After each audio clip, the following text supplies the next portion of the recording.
avant donc les vacances quelques signes de Qiyamah concernant la faiblesse du iman de le cœur des gens, la faiblesse dans la pratique de la religion, dans les a'mal, et même dans le cas où les gens accomplissent de bonnes actions, comment ces actions sont loin des actions des sahaba qui étaient remplis de iman, de crainte d'Allah et d'amour pour Allah. On a vu également un recul dans la connaissance religieuse, malgré le fait que la connaissance serait à la fin des temps. Et maintenant on le vit, donc la connaissance est répandue à travers les livres, à travers les CD ou autres supports, mais la pratique n'y est plus. On a vu également que parmi les petits signes de Qiyamah, le fait qu'il y aurait, avant la fin du monde, beaucoup de huffaz, beaucoup de personnes qui mémorisent le Coran, beaucoup de personnes qui connaissent à la perfection, si on pourrait dire, le tajwid, les différentes manières de lire le Coran, l'embellissement du Coran, mais que ce rapport, notre relation avec le Coran se limitera à la lecture, mais la pratique n'y sera plus, contrairement au manhaj, à la manière que les sahaba pratiquaient. Alors aujourd'hui, on va essayer de voir deux points. Premièrement, c'est un signe de Qiyamah concernant la subsistance, la manière de gagner sa vie. Et deuxième point, Inch'Allah, quelques signes de Qiyamah concernant le commerce. Alors tout d'abord, concernant la subsistance, notre prophète alayhi salatu wassalam a dit dans un hadith, أقل ما يوجد في آخر الزمان درهم من حلال أو أخ يوثق به. Hadith de Ibn Umar radiallahu anhuma, rapporté par Abu Naïm fil Hilya. Il dit qu'à la fin des temps, la chose qu'on trouvera le moins, ce qui sera le plus difficile de trouver à la fin des temps, ce sera quoi?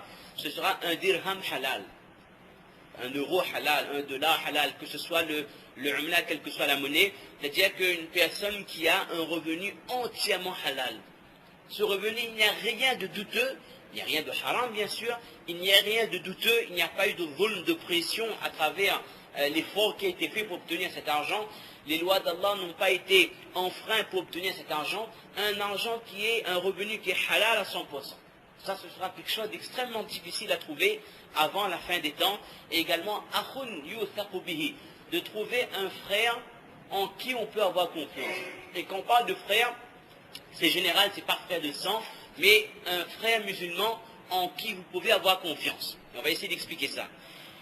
Également, Hassan, il dit également dans d'autres citations, La taqumu sa'atu hatta yu'izzu Allahu ta'ala thalatha. Le qiyamah n'aura pas lieu tant qu'Allah ta'ala ne donnera pas l'honneur à ces trois choses. Comprenons que les trois choses qui sont citées, ce seront des choses extrêmement rares. Dirhaman min halal, qu'on vient de dire, un dirham qui est entièrement halal, ilman mustafadan, une science religieuse dont les gens profitent, wa akhan fillahi azza wa jal, et un frère pour Allah. C'est-à-dire quelqu'un qui vous fréquente uniquement pour Allah. Alors, effectivement, à travers d'autres hadiths qu'on va voir dans un instant, par rapport au fait que viendra une époque où les gens ne se soucieront plus de l'origine de leurs revenus, on va parler premièrement du halal. Combien de personnes, combien de commerçants, ou alors même des personnes qui ont d'autres activités, mais qui dans leur mode de consommation ont intégré les prêts avec les entreprises, avec les banques, ou alors les prêts avec intérêt, pour acheter une voiture, pour acheter des meubles, pour acheter quelle que soit la sorte, c'est-à-dire des personnes qui n'hésitent pas à faire des transactions illicites, contraires aux règles d'Allah subhanahu wa ta'ala. Il faut savoir que dans le Coran, Allah ta'ala met en garde sévèrement contre la personne qui enfreint les lois d'Allah et travaille avec un argent haram. Comprenons que le Coran parle du riba, de l'intérêt. Et Allah ta'ala dit dans le Coran que les personnes qui consomment de l'argent de l'intérêt, لا يقومون إلا كما يقوم الذي يتخبطه الشيطان من المس. C'est-à-dire que la personne qui consomme de l'argent de l'intérêt, dans ce verset, Allah Ta'ala explique que cette personne, le jour de Qiyamah, c'est-à-dire le jour de la résurrection, le jour du Mahshar, lorsque cette personne sera ressuscitée, elle sera, qu'Allah nous protège, elle sera ressuscitée comme un fou, comme une personne qui a été atteinte par le diable. Qu'Allah dit, quand on parle de mas min shaitan, c'est quand un shaitan atteint un être humain. C'est comme on voit la personne qui est malade, elle est fou, elle n'a plus sa tête, la personne sera ressuscitée de la sorte le jour de Qiyamah. Il y a un autre verset du Coran qui ne me revient pas à l'esprit là, dans lequel Allah Ta'ala il explique bien que la personne qui consomme de l'argent haram, c'est-à-dire on parle de l'intérêt du riba, cette personne a déclaré la guerre à Allah, Allah subhanahu wa ta'ala. Et un hadith qu'on a peut-être déjà entendu, dans lequel le prophète sallallahu alayhi wa sallam explique comment l'usure, l'intérêt, c'est quelque chose de répréhensible. Il dit qu'il y a différents degrés de riba, et le degré le plus bas du riba, le degré le moins grave du riba, si on pouvait dire, parce qu'il n'y a pas de degré moins grave, cela est équivalent à la personne, na'oudhu billah, qui fait l'adultère avec sa propre mère. On a l'impression que le prophète exagère dans ces exemples, mais notre prophète sallallahu alayhi wa sallam veut bien nous faire comprendre comment la consommation de l'intérêt, c'est quelque chose de mauvais et de nuisible pour le croyant. Alors, certaines personnes disent que oui, on a déjà eu des discussions avec des gens, ils disent que oui, mais de nos jours, l'intérêt, ça fait partie du commerce. Mais certains peuples avant nous, ils avaient dit personne. Ils ont dit que le commerce, c'est comme riba. L'intérêt, le commerce, c'est pareil. De nos jours, on trouve des gens qui ont le même discours. Les discours qui ont été tenus par des hommes, des populations, il y a des siècles et des siècles. Ils disent qu'avec le système actuel, on ne peut travailler sans faire des emprunts avec la banque. Il y aura une époque où il sera quasiment impossible de trouver un dirham entièrement halal. La deuxième chose que le prophète sallam a cité, on cite juste en parenthèse, c'est pas le but, que vous trouverez un frère en qui vous pouvez avoir entièrement confiance. Et on a dit que frère, c'est pas frère de sang, ça peut être aussi, mais c'est plus général.